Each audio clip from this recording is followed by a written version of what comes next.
empathy is not the end of the story. It's a pathway to compassion. I do sometimes fear that empathy and terms that are being used quite broadly to cover a lot of different things. Coming back to the question of bias, that is one of the big challenges of empathy. We can empathize more with people who are like us, that have a shared cultural background, for example, people who speak the same language, but making that move to what I would call something that is actionable to help someone else, that's actually where compassion truly comes into its own. But empathy on its own doesn't necessarily imply action.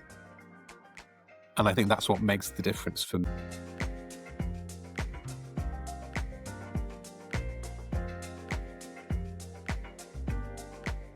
Michael, I'm very grateful and excited to have you on the Core Impact podcast. I would like directly to start with you with a question, which is, what is your personal story behind writing the book Toxic Humans, and what is your intention behind it?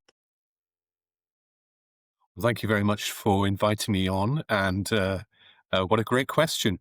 Well, there is a little bit of a story with it. The title is Toxic Humans, and I guess it's quite a controversial title in a way, because some of my very good friends said, Michael, human beings are not toxic. Why are you writing a book called Toxic Humans? Well, the story was that about 3 or 4 years ago, I wrote an earlier book, and that book was called Expert Humans. And what I was trying to do in Expert Humans was to explore how altruism, compassion, and empathy could be brought into play to potentially tackle some of the great disruptors of our world today. Maybe not as a complete answer, but at least maybe making a good contribution. And so those disruptors that I saw were variously digital transformation, which has great potential for humans. Also, we need to take some care over how it's developing. I was also very interested in, and still am, in the issue of sustainability, and related to that, global human health, and also inequality. And also the fifth one was trust.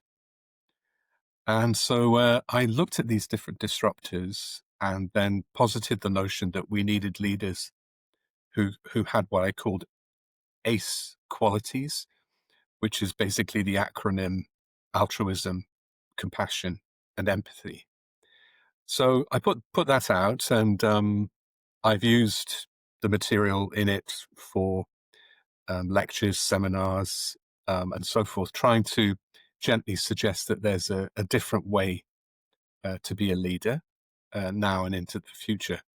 And so, having put that out, and what I'm going to say is not going to surprise you at all, the realization came upon me that, of course, walking the corridors of power around the world, there are people, individuals, who simply don't do empathy, let alone compassion, and they're certainly not altruistic. And so I thought I would like to investigate this and to look at two things, really. One was what I call systemic toxic collusion. In other words, why is it that certain organizations seem to create a culture which supports a certain type of behavior, and sometimes even rewards a certain kind of behavior? And then secondly, to just look at the individual level and to ask the question, what is it that makes certain individuals, and I'm choosing my words carefully, behave in a way that demonstrates a certain degree of toxic behavior? And by toxic behavior, I define it in the book as behavior that harms, hurts, or injures another person or group of people. That was my very broad working definition. So that's how I came to write Toxic Humans. It was really to explore what you might call the darker side of organizational life. Just came to my mind this picture of, and I know it's superficial, but I want to understand it more. This picture of a doctor who is making a surgery, right? This doctor, when he's making a surgery, he's hurting someone, but the intention or the goal is to save them, right? So with this definition, how can you make it clearer, like what a toxic person is? And at the same time, I'm thinking, and I was thinking also when listening, for example, to other podcasts you were in and reading about your work, connecting with other research, that most people are unaware of themselves. Mm-hmm. How can I know that I am not toxic, or maybe someone else is listening to us is Mm-hmm. toxic? Mm-hmm. Yeah, yeah. Well, it's such a great observation, because my toxicity may not be your toxicity at all. So, for example, there was a great story that was told by a journalist called John Ronson, and he wrote a book called The Psychopath Test. Mm. And he very famously interviewed an American businessman whose nickname was Chainsaw Al. And Chainsaw Al achieved notoriety by becoming very famous for firing people. And one famous story was that Chainsaw Al went to a factory in Alabama, and he was talking to the factory manager, and he said to the factory manager, you know, how are you doing today? And how's the business? And the factory manager started off by saying, well, actually, it's a really good day, because I today took possession of this beautiful little red sports car. And he said, if you look out the window, you can actually see the sports car just down in the car park just there.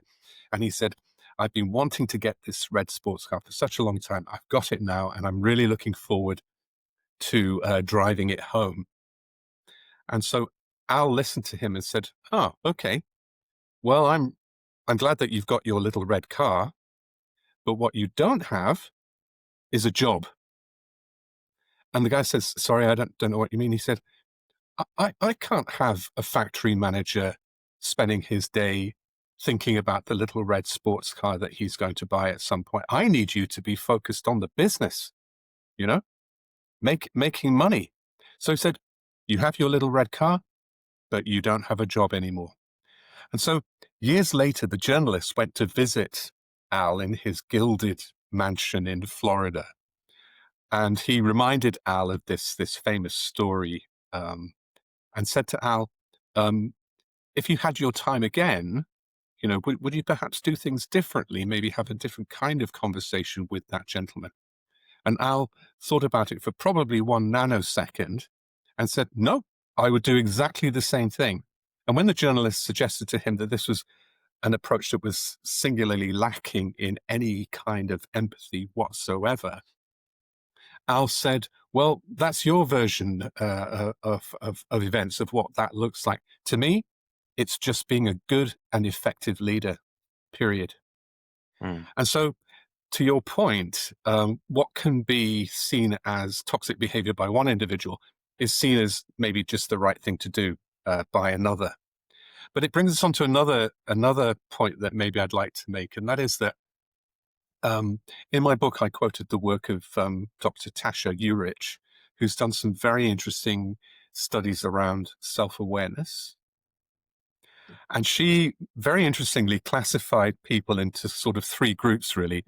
The first group are people who move through life and they do their thing, and they are singularly unaware of the impact that they're having on other people, and they don't actually think about it. They don't have any motivation to change. And the second group that she talks about, which I love, the title she gives to this group of people is really quite fun. She says, this is the aware, don't care group of Mm, people. In other words, they absolutely know that they are intimidating you, coercing you, bullying you, but in their worldview, it's getting them what they want. And so they don't see any reason whatsoever to change. So if you were to confront them and say, "Have you ever thought of doing things differently?" They would say, "Well, why? You know, I'm I'm meeting all of my targets. In fact, I'm exceeding my targets. I'm the biggest revenue generator in this company. What's your issue? What's your problem?" And then the third group is what um, Dr. Urich calls the nudgeable. Nudgeable in the sense of nudge someone. mm, And these are people who, ordinary people who might be running a team in an ordinary company, in an ordinary part of the world. And they suddenly think to themselves, it's kind of strange that people don't seem to want to stay in my team. You know, I keep getting these requests for a transfer to another team, or occasionally people actually just tell me that they're leaving. You know, they resign and they go. And this realization starts to impact on them. They begin to think, is it something to do with me, possibly? And so this growing awareness culminates in them thinking, oh my gosh, I need to do something about this. But, and this is where I think compassion and empathy really comes into play. Such people have the realization, but they don't really know what to do about it. And that's why I mm, think working with someone who can talk to them about the way that they feel, uh, to be a coach, maybe even to mentor them perhaps over a period of time, but to do it with compassion and to try to help the person to do things differently. And so I think mm. your point about self-awareness is absolutely fundamental. Yeah, If I want to really practically, let's say, today do something to know um, how toxic could I be? Because I think from my understanding, it's not 0 or 100%, right? right. It is like a level that maybe I have, I don't know, 20%, let's say, Mm, toxicity. How mhm, can I, how can I know like in which level I am and how can I reduce it? mm. Well, you know, there's been some interesting work done by an amazing psychologist, um, Baron Cohen, and he basically wanted to try to understand the nature of evil. In other words, he said he was intrigued by the fact that people will listen to something on the radio, or perhaps they'll watch it on TV, they'll watch it on their phone, and they'll look at it and they'll say to their friend or partner, wow, that piece of news it's terrible. You know, the people who did that must be really evil. And then when you interrogate that remark and you say, well, when you say these people must be evil, what exactly do you mean? You know, what is evil? And so Baron Cohen studied this and found a correlation between, uh, if you like, differing degrees of evil, but also its relationship to empathy. Mm, And so you mentioned about sort of like on a kind of continuum, a kind of spectrum. Um, in the schema that he described and that I have referred to in my book, you have people on at what we call, I mean, these are just constructs, of course. Level 6, which is inhabited by people who we call super empaths. So these are people who are naturally very, very good at empathizing with another person, mm, almost to the extent when that person is describing their physical symptoms of an illness or something that's an ache or pain, the super empath actually starts to feel that. mm, It's a very interesting phenomenon. mm, As you move through these gradations from 6 to 5, 4, 3, 2, 1, and then 0, the people who inhabit 0 would be where you find your classic clinically certifiable psychopaths who when we say we have to be very careful about how we think about this. It would be very easy to say that they don't do empathy at all. They don't Mm, care about other people. If they hurt or kill someone, they don't. It doesn't make any difference to them. There's that aspect, but there's also a point made that people who studied psychopaths say that there are psychopaths who have what we call cognitive empathy, which is mm, that they can figure out what is happening in your head, and they can actually use that information mm, for manipulation. What mm, they don't do is what is generally referred to as affective empathy, which is actually being mm, able to identify with the way that you're feeling. So mm, these are extremes, right? You've got your clinically certifiable psychopaths on one end, and you've got your amazing super empaths on the other. But the majority of people come somewhere in the middle.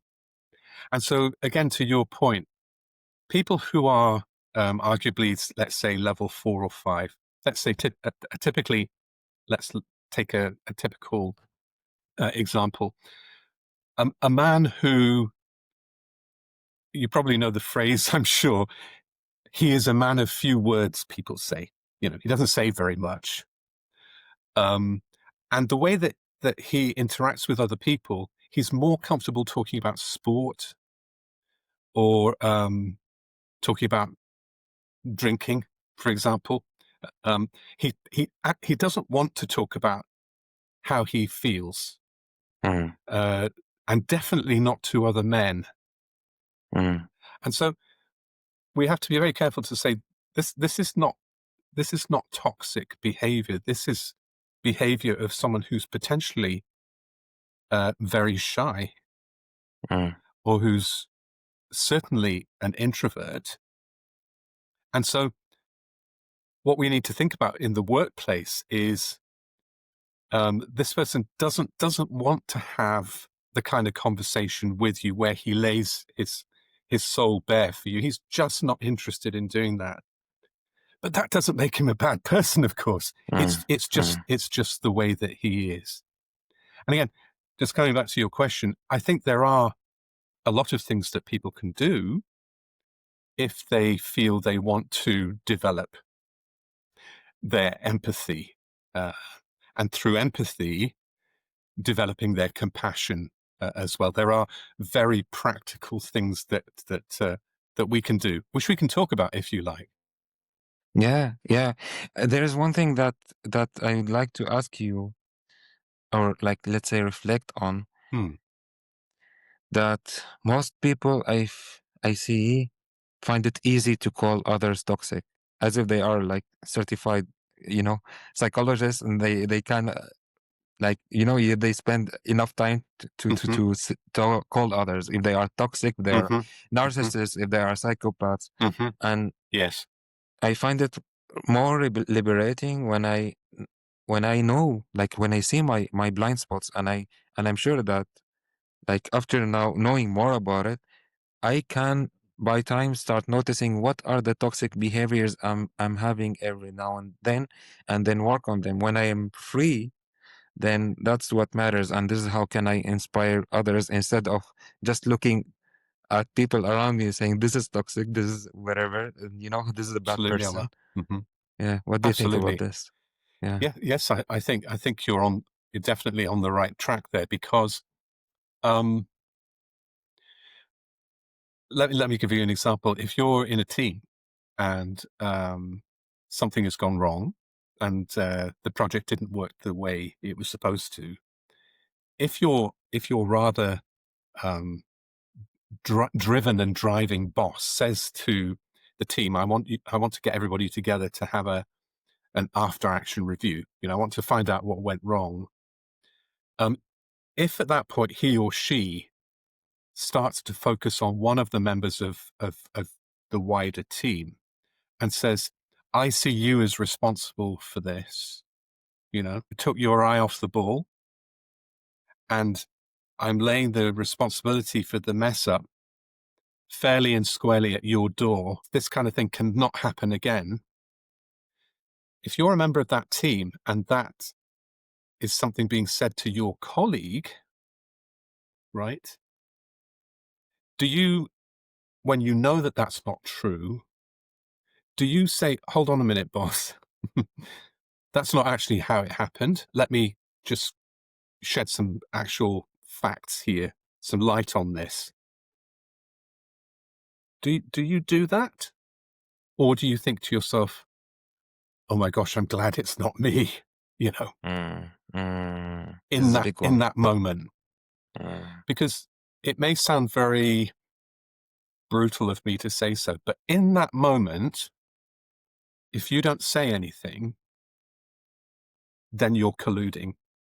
And that's what I mean when I talk about collusion of a toxic nature. And the more people do that, the more it becomes established as a norm where people do not have each other's backs.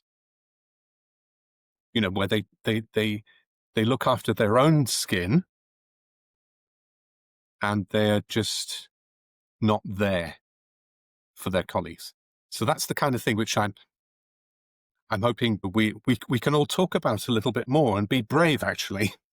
Yeah. It takes a lot of courage, I think you'll admit, to go up against a boss who is very, maybe he's or she's larger than life, for example, intimidating in some way. It's really easy to say, let's confront that person,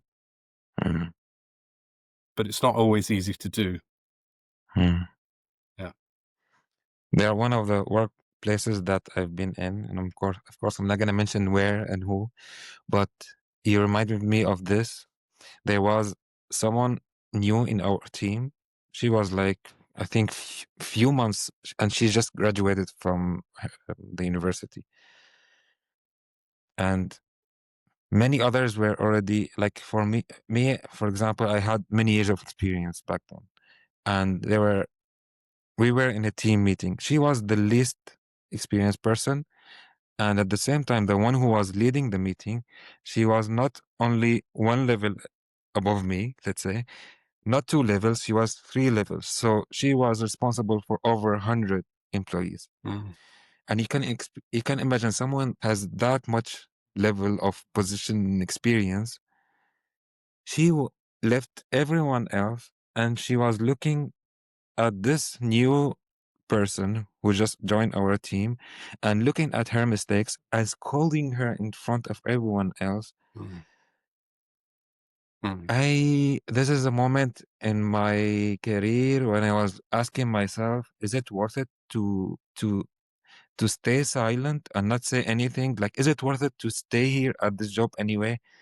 And I struggled with it, but if like people could see my face in the meeting, at the same time, I just stayed silent, and then I talked to, of course, the colleague, and after a while we both resigned, and I even talked to the like this big boss. I had a good relationship with her, but I knew that I was like very careful to choose my word, how to communicate with her without showing her that, you did something wrong. And I was like, okay, it's not, I don't know, I cannot do much about it here, but yes, I think he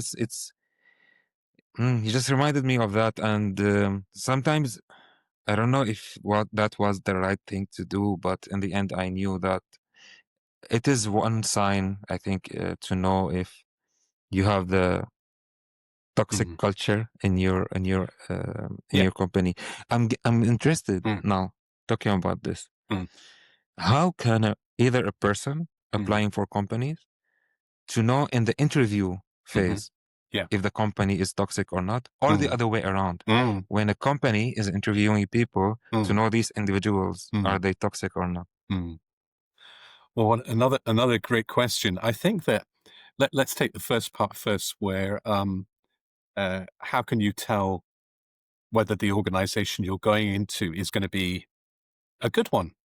And we could debate what we mean by good, but let's say to the best of our knowledge, we certainly don't want to join a toxic organization. So how would we tell whether it's toxic or not?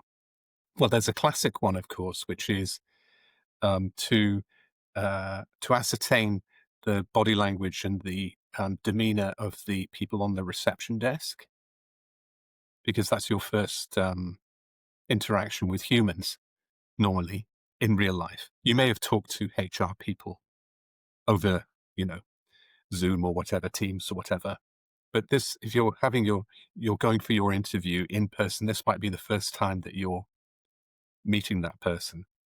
And so when the person comes to greet you, to take you to the interview room, um, little signs like how they behave to the receptionist Mm. can start to give you a little bit of a sense about what the place is like. Then when you're in the interview, if you're having an interview between maybe two or three people who are interviewing you, um, uh, watching and noticing their interaction with each other can be very Mm. informative as well.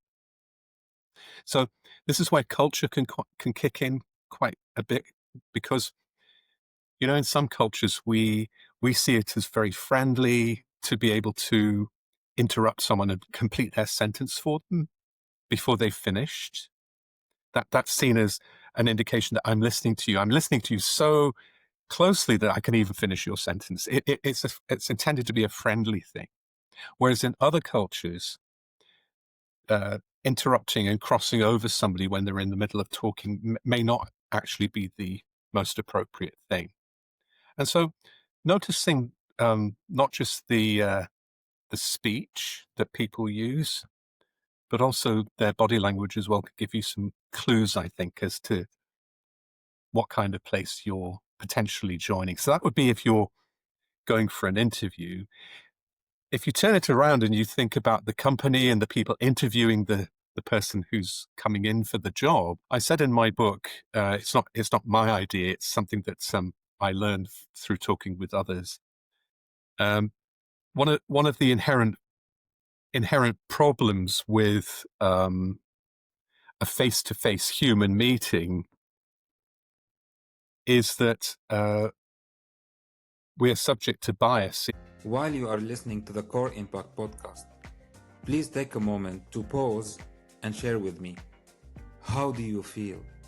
Are you enjoying the conversation, feeling inspired, or something else? I would love to know your feelings in the comments. The purpose question is, why am I here doing what I'm doing? So if we can answer that, then we're probably getting very close to what our purpose might be. And I was thinking that it's very easy to talk about values. It's something that we often talk about.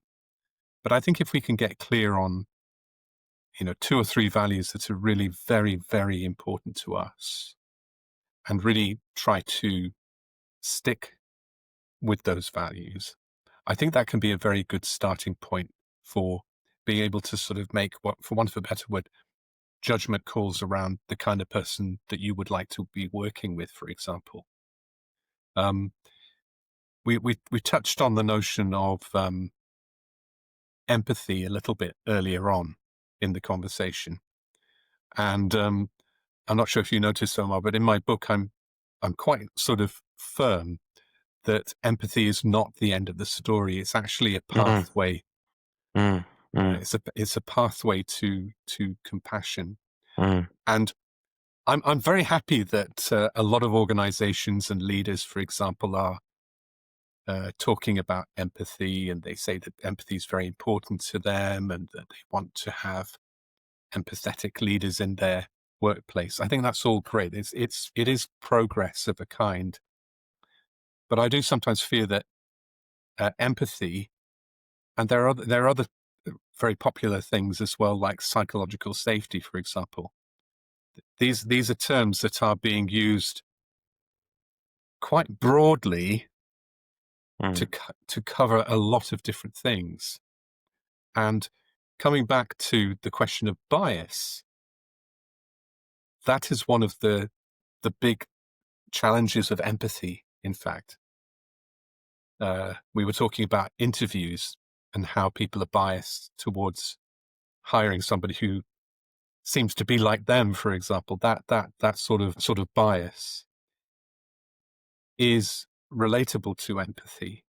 In other words, we can empathize more with people who are like us, that have Mm, a shared cultural background, for example, people who speak the same language, people who have similar values to us.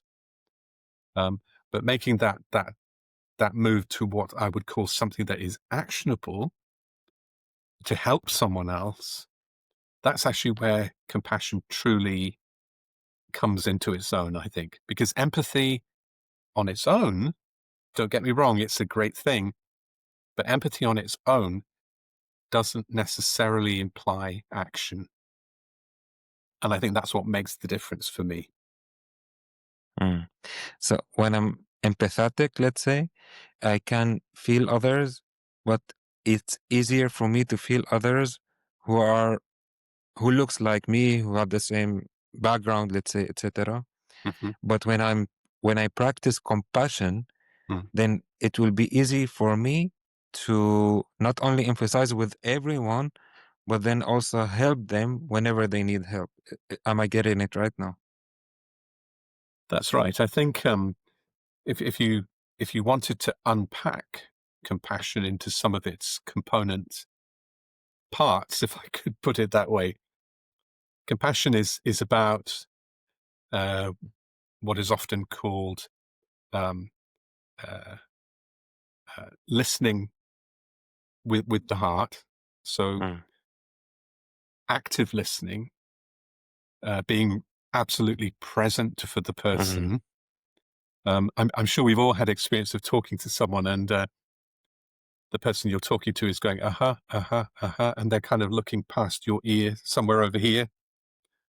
And you think to yourself, you're not really listening to me. mm, And I think if we reverse that, we often have to catch ourselves and think, are you really listening to this person? Or are you pretending to? So active listening, I think, is one of the ways that we convey that sense of concern for the other person. Similarly, um, a big part of being compassionate is being non-judgmental. oh, yeah. So, I'm sure all of us have had experience of a friend who comes to us and says, hey, can you lend me a little bit of money until the end of the month because I overspent this month. I just need a little bit to keep me going. And it would be very easy to say, well, why did you overspend? You know, don't don't you keep a budget? Don't don't you don't you track what you're spending? And this is really not where we want to go. Mm, It's much better to sort of say, okay, let's see what we can do. And maybe one other important aspect of compassion, which I think is super important, is I think it's very compassionate to say when you're not able to help someone. And by that I mean, if someone asks you to support them in a way that is going to be um, emotionally draining for you or mm, emotionally taxing for you, in in in in my humble opinion, it's much more helpful to the other person to say, look, I've got so much going on for me right now. I have a lot of issues that I have to deal with myself. And I'm not sure I can be fully engaged in trying to help you right now. But if you give me a week or two, mm, if that's okay, then let's have another conversation. I'll see what I can do to help you then. Because if you set people up with false expectations that you're going to help them and then you're not able to deliver, then I think that's in some ways it's almost worse than trying to do something and not doing it very well. mm. I hope that makes sense. Michael, when you're talking about active listening, I don't like, I'm remembering there's no leader, real leader, like we can also talk about the definition of leadership, but I'm not talking about people with positions. I'm talking about people who inspired me, at least personally, who I see inspire others to be themselves, to enjoy their life, enjoy their work. I don't remember any of them, at least most of the time, having these moments of listening, not talking, Mm. not telling others what to do, but really Mhm. listening. When you talk about active listening, Mm. now after reflection, I think this is the number one skill for any leader. What do you think about this? I think I think it's hugely important Mm, because when people report leaders that they've worked with before in the past, and they recall them with admiration or affection or fondness, they'll often say, you know, when she talks to you, you feel like you're the only person in the world. mm, And I think if you can get to that, and it's terribly difficult to do because we all of us have so many things going on in our lives, I think. mm, But putting it another way, to be truly present for someone and to set aside your own self or your own ego or your own needs and just listen to them, I think is a really great thing to be able to do. I mean, on a lighter note, Omar, I've been married to my wife for the best part of 35 years. And I think for the first 20 years, I didn't realize that when she shared a challenge or a difficulty that she was going through, it wasn't a question of her wanting me to provide a solution. mm, What she really wanted was for me to just listen. And I think all of us, we discover this for ourselves, don't we? When we, you know, with our significant other, our partner, that they are the ones who probably have the solution to the problem, but they just want you to listen. They don't need mm, you to solve their problem for them. And I think that's why I think some emergent forms of what I would call, I guess, profound types of coaching. There's something called motivational interviewing, which I'm very interested in, which is trying to discover what it would be that would motivate someone to change their behavior. In other words, you know, if you have someone who really isn't aware of the negative effect that they have on others, but they are willing to start to try to understand that. If you try to work with them to discover what an alternative future could look like, you know, imagine you could say to the person, imagine a future where people actually come over to you in the canteen. They want to talk to you rather than they see you coming and they start to walk in mm, the other direction. What would it be like if someone actually said, "Hey, you know, are you on your own? Mind if I join you? You know, for some lunch." How might that feel? And people will very often say, "I think I'd quite like that. You know, if that happened, think I'd be very happy about that." Um, but finding that motivation to do it is the key thing. And within this, let's call it a technique, it derives from clinical counseling. It's an approach to help people actually with addictions, substance addictions, where, you know, you can't sort of say to somebody, you need to stop drinking because it's bad for your health. The person knows that. They know that, you know. So simply saying you shouldn't do that, of course, it's not going to get anybody anywhere. But trying to, if you like, present alternative forms of the future and then relying on what we call self-efficacy.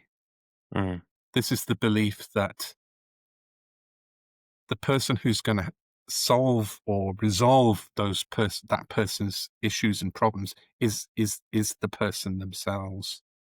And trying to encourage that would be a great thing to do. I'll give you another example. If you're talking to somebody about behavior change, and you can try to encourage them to think of it as being on a scale, So how likely is it that you will be able to do X thing? If the person says, well, I'm on a 2 right now, where 10 is high, 0 is low. I'm on a 2 right now. If you can say to the person, well, what would it take for you to move from a 2 to a 4 or a 5?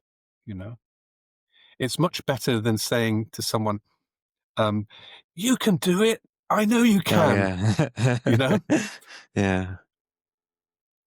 because it helps the person to really size the issue, if I could put it that way. Yeah. So I think there's lots of very, very good things that can be done to help people in a compassionate way.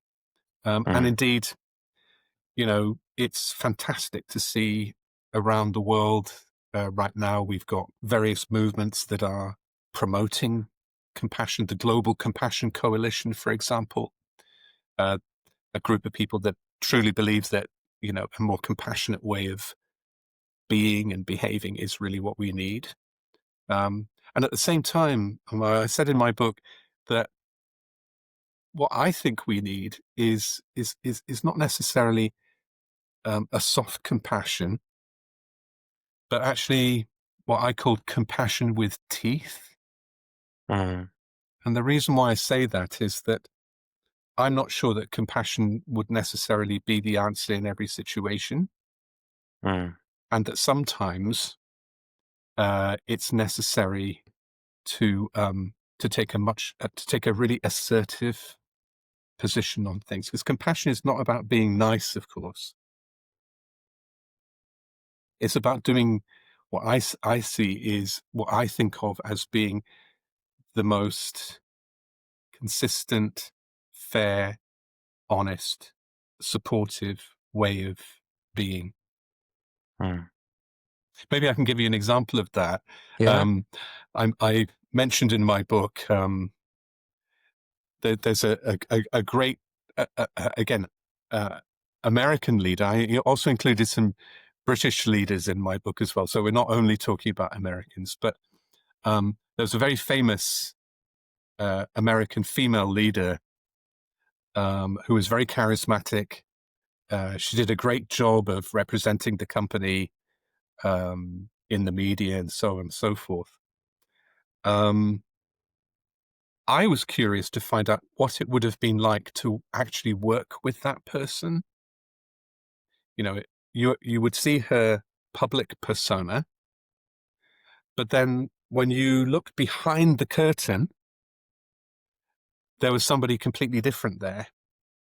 And what was troubling and problematic about this particular person's behavior was that on a Monday, they would come into work and they would be very friendly and, how are you? Did you have a good weekend? So people would think, oh, wow, she's being very friendly today. And then the next day, Tuesday, it would be, hey, where's that report? I thought we agreed you'd deliver that report on Tuesday. Where is it? Wednesday, back to being warm and cuddly again. And the problem with that is that it creates huge mental stress for the people that have to work with someone who is so inconsistent in terms of their behavior. People want, and I would go as far as to say people need to be able to anticipate what their bosses are going to be like. Otherwise it's a nightmare situation to work in that kind of environment where you don't know from one day to the next how your boss is going to actually behave. Imagine that. Michael, you talked about psychological safety. and he said that it's like some people use it as a broad term. So first Mm, of all, maybe you can define it, and mm, then yeah. give 1 to 3 practical actions for a leader or a manager who's listening to us, what they can implement to make their team feel safe, Mm, even small actions. mm. Well, I think where psychological safety has become extremely important and also very well known is thanks to the work done by Amy Edmondson at Harvard. And of course, her great insight was that teams that were able to report um, a true and honest level of failure were actually the ones where trust, for example, was the highest, and they were paradoxically enjoying, or seemed to be enjoying, psychological safety in the ability to share um, views and opinions without fear of retribution or being reprimanded. Um, I think one of the challenges is that um, psychological safety doesn't mean that Omar, you and me get to say whatever it is in our head at any given moment. Mm. You know, we don't have what you might call a free pass to just sort of blurt out whatever we think. That's not psychological safety. We still have to be mindful of the impact of our words and our actions on the people around us. So I think some people have taken psychological safety erroneously to be, uh, if you like, an environment in which you can say what you think, and that's not what it is, and that's not what Amy Edmondson was talking about. So that's one thing. The other thing that I think is very important, Omar, is that psychological safety is a team sport. Too often I read and you know, I work at a university, and very often we talk about telling leaders that um, they need to be responsible for psychological safety in their organization. And I would say, well, actually, I don't agree. I think leaders are actually responsible, and this is a very important difference. The leader is responsible for creating the conditions Mm. within which psychological safety can occur. Because I like I this. actually, I actually don't think it's possible to say to a leader, "You're responsible for making everybody feel psychologically safe." Mm. Mm. I think it's an unreasonable Mm. request. But what we can Mm. do is we can say to people, here are 3 practical things that we can do. We will have a regular meeting, and we will honor that meeting so that we can share what we're all doing at the moment, keep everybody aware and appraised of things that are coming up for the team, so we know that, so that there are not going to be any nasty surprises, at least the ones that we can control. So we get people to feel that there's a certain amount of stability in the group. So that's a practical thing to do, to have regular check-ins with people. I think the second thing is that in those conversations, being very mindful to facilitate everyone having a voice in the meeting if they want to. Sometimes people don't want to say anything. Sometimes people are happy just to sit there and watch what's going on, listen to what's going on. They're quite happy. And I think we should honor that as well. You know, someone who's quiet, who's shy, they may share their opinion with you after the meeting. And in some ways, I would say, you know, that's okay. We just have to be accommodating of that. So putting someone on the spot in a meeting, someone who's shy, who has some great ideas, but they like to keep those ideas to themselves, we can encourage them to speak. But suddenly putting the spotlight on them may be actually counterproductive, I think. So just thinking very carefully about how the different members of your team like to communicate. I think that would certainly be a second thing that would be very important for creating that sense of psychological safety. And I think the third one is probably a very obvious one as a leader, and I think that is to practice as much as you can to outline what you're going to do over a certain period of time, and then to actually do that. In other words, to develop a sense of consistency, because again, that will give people, I can only call it a feeling of stability, if you like, in the team that I think enables them to do their best work. So those would be some things that I think we could do of a practical nature. Michael, when you talked about the point of there are people who are naturally quiet, they happily listen to you and they can be in the conversation and they just be, and maybe they feel comfortable sharing after reflection. You reminded me of my previous guest, Megumi Miki. She's the author of Quietly Powerful. Mm.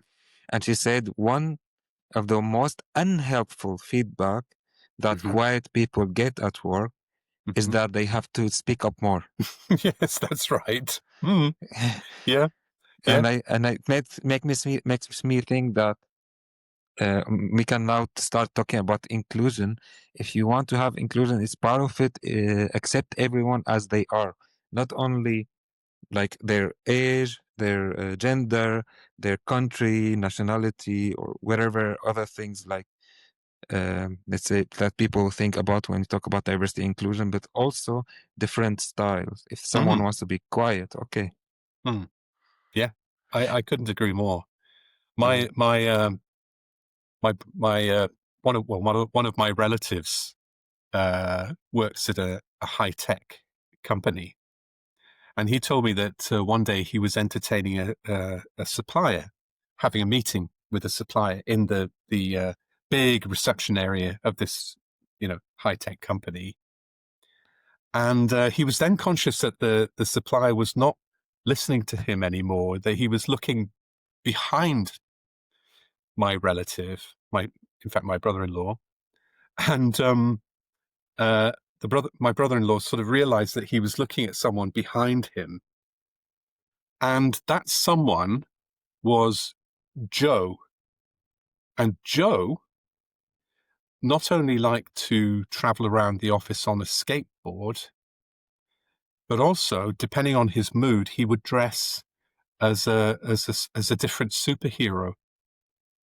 Some days he would come in as Batman, sometimes Robin, just depending on his mood. And the Mm. supplier said to my brother-in-law, "Who is that?" My brother-in-law just said, "Oh, that's Joe. Yeah, he just does his own thing." And when I asked my brother-in-law, "So what's so special about Joe?" and my brother-in-law said, "He has the most brilliant mind. Mm. He's leading the thrust behind all of our AI efforts. And so why would we say to him, Joe, you're not allowed to come dressed as a superhero anymore, and you're not allowed to move around the office on a skateboard? What Mm. what what possible reason could we give for wanting to make somebody change their behavior? We just have to be more understanding and more Mm. accommodating. Mm. Why I like not? this. It's not harming anybody. It's not harming anyone. It's just letting somebody be themselves. Mm.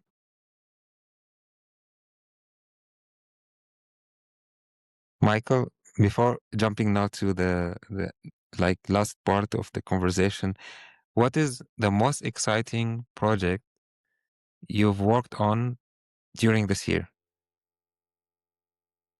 Well, that would be very easy to say that, to tell you actually, because I'm currently working with some great friends of mine on a business simulation whereby we're trying to translate some of the ideas and so forth from books like Expert Humans and Toxic Humans into a kind of applied simulation that people can have some fun and Mm, learn, obviously, going through the simulation. Because I hadn't really realized before, but of course, when you write a book, more or less, what you say is there on the page.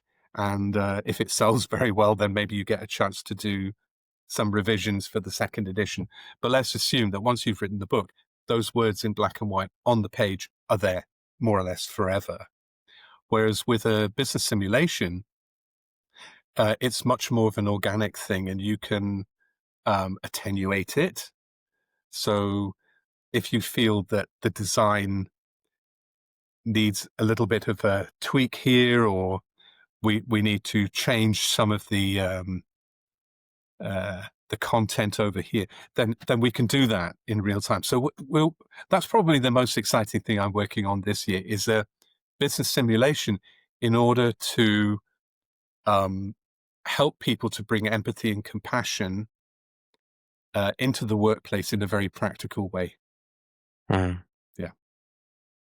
Would you like to just share, if you have a story, how one person, for example, was transformed during this project? What effect Well, it had on well, people?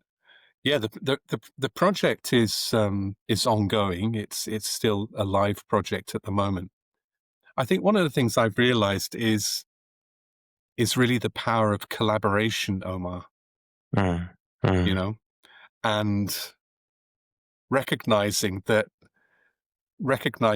there are some things that you're just not good at, mm, whereas someone else is actually very good at that. mm, And being able to enjoy, I think that's the word, being able to enjoy that kind of creative collaboration with other people mm, is a real, it's a gift, I think, mm, to get that. Um, and I do think that, you know, if there was a watchword of our times that I'm hearing from clients and students and so forth, it's about collaboration. mm, Yeah. And more specifically, the topic of what we call collaborative intelligence, which includes AI, but also humans as well. mm, Um, one of my former students is working on a book at the moment. It's going to be, I think, a wonderful book looking at AI and humans into the future of work. mm. Yeah. So that gives me joy as well. And since we talked about inclusion, you're talking about collaboration. Mm. Why should a company care about inclusion? There are companies that could have lots of collaboration, Hmm. and the purpose of the company, as Mm. some say, is to make profit, Mm. also to serve others. And they can do all of this Mm. without necessarily having to be open to everyone and bring everyone on Mm. the table. They can just be more harmonious if they are, let's say, from one country, maybe also not so big difference in their age. Mm. And even if they are all male or female Mm. or many other things, like what is the Mm. problem if we don't make sure that we are harmonious, we are similar, and we are effective, and we are making profit? Mm. Again, it's a great question. I think on one level it could be highly situational. So, for example, um, there are some who will say that if you have a fire service or an emergency service, a monoculture, for example, where they speak the same language could actually be very effective because there's no danger of mistranslation between two different languages, for example. You could say Mm, that. You could say that. the key thing seems to be, if you're looking at it through the lens of inclusion, is actually the ability of people to be able to take the best of different skills, different insights, different ways of thinking from different people, and, if you like, meld it into a cohesive whole. Now, just saying we want to have a diverse team is probably on the pathway to something that I personally think is a great thing. However, Mm, if you want to be truly effective, then you actually have to have leaders who can operate in that kind of environment. People who have the sensitivity to, I guess it would be the metaphor would be to be on bright and on dim, depending on who they're talking to be able to have that sensitivity, to be able to relate to different people within the team. I think that would be where a diverse team that feels that inclusion is alive and thriving in that group, that is where I think they can completely outperform all other types of teams. mm, And I think that's a belief that is not just a nice to have, but substantiated by many different studies. And I think that if there was one hope that I would have, for the future of work, it would be that we can do a lot more than we do currently in terms of supporting neurodiversity in our organizations, because they can range from doing very, very simple things to help people feel more at home at work. mm. I think we're I think I, we're only I think we're only scratching the surface. There's people around the world who are doing fantastic work. Some of the very big American companies have done fantastic work in terms of uh, understanding neurodiversity and making it easier for people to join a regular workplace. And I think we're going to see. I think that will continue in one form or another. I'm optimistic that will be the case. mm. Michael, when you're talking about studies, I just remember there's a study that shows that also you're interested in well-being. So the burnout is halved when people feel more included. Mm, So there is a link between this and this, and it's very interesting. There are many companies mm, also, they overestimate how inclusive they are. hmm Why do you think it's the case? I think it might be a combination of a different factors. I think there is something for me around um, hoping that things are going to turn out well. Um, in other words, uh, trying to believe that the organization is more inclusive than it actually is. I think there's always that danger of what I think we're all very aware of, which is virtue signaling, Mm, and trying to convey this image that the company is more inclusive than it actually is.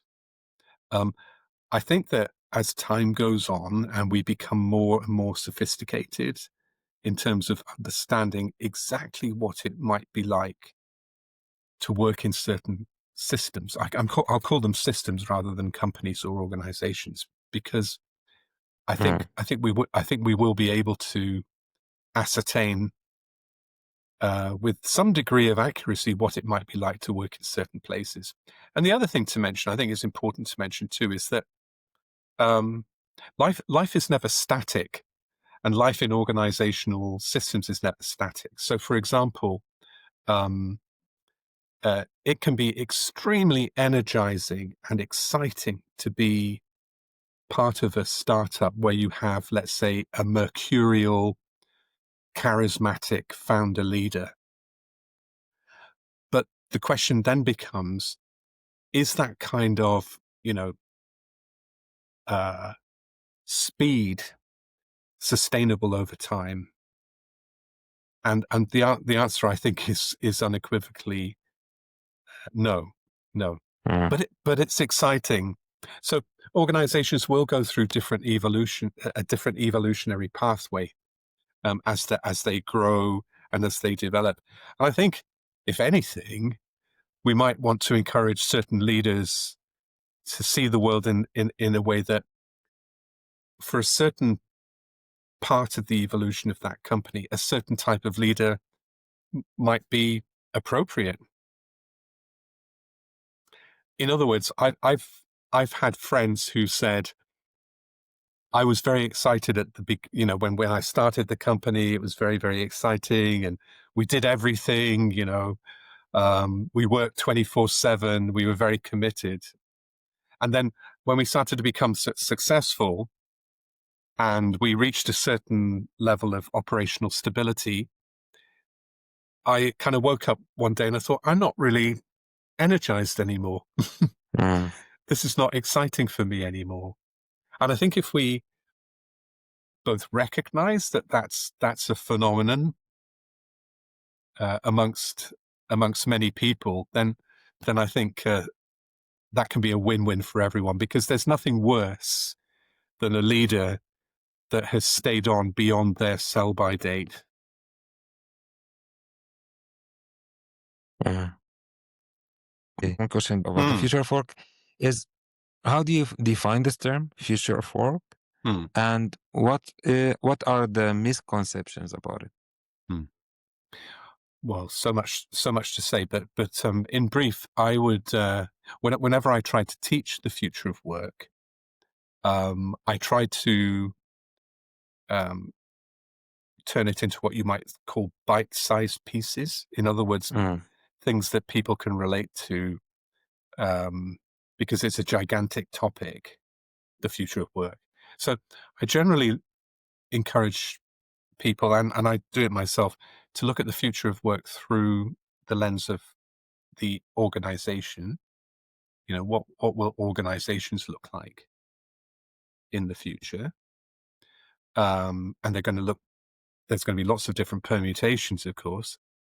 The second is, what kind of systems and processes will we see in the future of work? And then the third one, no surprise, is people. So what will people be like mm, in the future of work, at work? And so if I just zero in on the people just for a moment, this would be where, in what you might call serious terms, we might want to look at the psychological contract, for example. What will be the nature of trust between the employer and the employee going forwards? So, for example, if you're my boss, I'm working for your company, I give you my time, my labor, my loyalty. Um, what do I get in return? Is that going to be the same or different going forwards? mm, Um, I think that classic organizational structures are clearly always undergoing some form of evolution. Um, you may have read Frederick Laloux's wonderful book, Reinventing Organizations. He talks a lot about the emergence of holacratic or flat organizations, which uh, some of which don't have a CEO, for example. Um, and at the same time, I've had organizations talk to me where they said, we grew from a little tiny group of friends who were working together, and now we're a multi-billion-dollar company. And rightly or wrongly, they say what we feel we are lacking is some form of structure. So the question then becomes, when you talk about some form of structure, um, that doesn't necessarily have to be the traditional old-fashioned pyramid structure, for example. Could it not be a loose affiliation of smaller entities that move together, come together to do some work, move apart when they're not working, but they work within an ecosystem. Could it be like that? There will be people who will say that kind of structure would not work in certain contexts.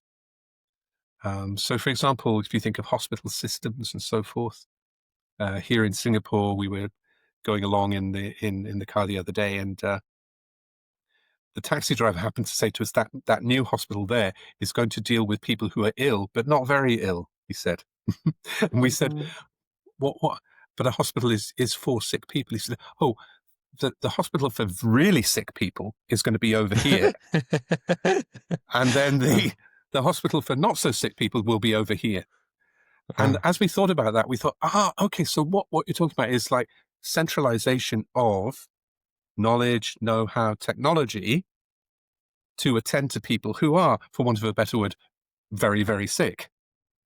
So rather than having a hospital system where every single node in that hospital system is able to do more or less bits of everything, why not, centralize certain aspects of that? In a country like Singapore, that's probably more doable, because here we have the footprint of Chicago. If you're once familiar with the city of Chicago, it's about as big as that. If you're from somewhere like the UK, it's a bit like the Isle of Wight.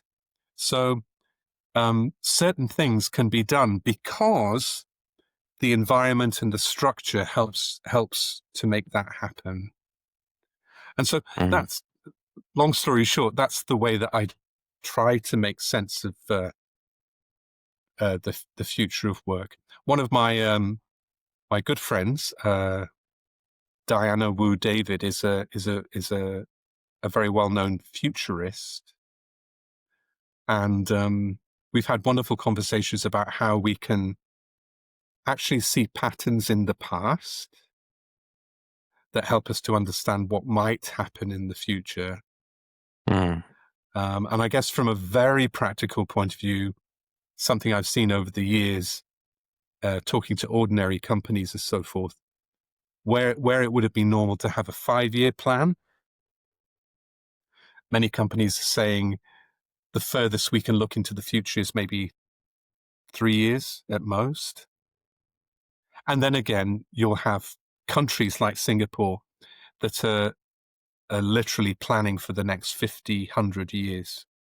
Yeah. So it's a fascinating area. Yeah. Michael, I really enjoyed the conversation. Likewise. I think I really enjoyed the conversation, Michael. We talked about toxic humans. We talked about empathy. We talked about compassion and the difference between the both. We talked about the future of work and inclusion. I think going forwards, we definitely need a strategy, but we also need hope as well. So not one or the other, but both. So I should probably say thank you very much for having me, and it's been a great pleasure talking with you, and look forward to keeping in touch. And thank you again for the opportunity to have this conversation. Thank you. So I lost the connection with Michael, but I hope that you enjoyed the conversation. Just share with me, how do you feel, what you took from it? And also please let me know if you have favorite guests you like to listen to them in the podcast. Enjoy every moment. Until next time.